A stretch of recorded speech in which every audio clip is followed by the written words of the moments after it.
Good morning and welcome back to my daily blog. কাজ মিটিয়ে কলকাতা থেকে আজকে আমি বাড়ি ফিরছি, আর বাড়ি গিয়ে রয়েছে আজকে বুনুদের বার্থডে, আর তার জন্য আমি তো ভীষণ এক্সাইটেড ছিলাম কখন বাড়ি পৌঁছাবো।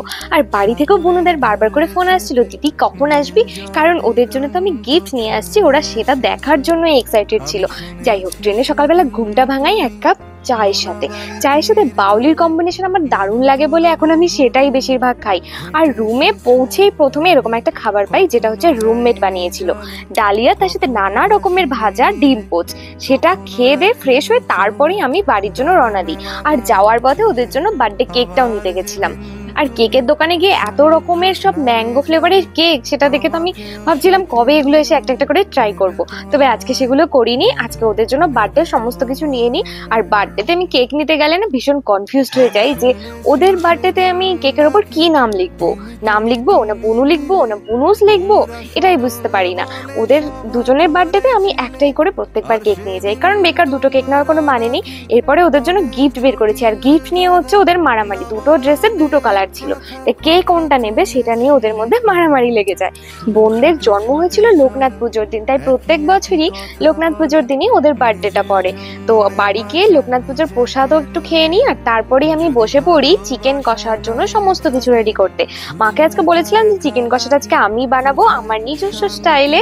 প্রথমে আমি সমস্ত কিছু কেটে কেটে নেই, আর চিকেনটাকে আমি লেবু মাখিয়ে রেখেছিলাম। তারপর সমস্ত মশলা টশলা কষিয়ে তার উপর চিকেনটাকে দিয়ে সুন্দর করে রান্না করি। আজকে চিকেন কষাটা দেখতেও যেমন হয়েছিল, খেতেও একদম দারুণ হয়েছিল। তোমাদের কোনটা বেশি পছন্দের, চিকেন কষা না মাটন কষা? আমার চিকেন বেশি ফেভারিট।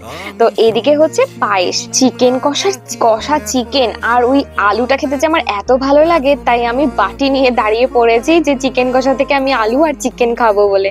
মাকে আমি রান্নাবান্না একটু হেল্প করে দিচ্ছিলাম, যাতে তারপর সমস্ত কিছু কমপ্লিট করে একসাথে আমরা বার্থডেটা সেলিব্রেট করতে পারি। আর এদিকে জলপাই আলু দিয়ে পনির হচ্ছিল, সেটা হচ্ছে মায়ের জন্য। মা যেহেতু চিকেন খায় না, তবে আমি যে ভাগ নেবো না সেটা ভেবো না, আমরা সবাই ভাগ পাবো। এত কষ্ট করে বেলুনগুলো ফোলাচ্ছিলাম, আর এদিকে ঠাস ঠাস করে ফেটেই যাচ্ছিল, কিন্তু এটা যে আমার মুখের ওপর ফেটে যাবে এটা তো আমি ভাবতেও পারিনি।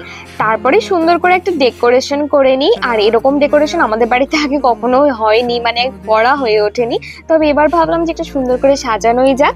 আর কেকটা অনেকক্ষণ আগে কিনেছিলাম, তাই একটা সাইড হয়ে গেছিল, আর এটাকেই আমি এখানে ঠিক করে নিচ্ছিলাম। আর তারপরে বুনুদেরকে দেবো সারপ্রাইজ। আমি শুনেছি সেদিন তুমি সাগরের ঢেউয়ে। ওদেরকে রেডি হতে পাঠিয়ে এদিকে আমি সমস্ত কিছু করে নিই সেটা, তারপরে ওদেরকে আমি সারপ্রাইজ দিই।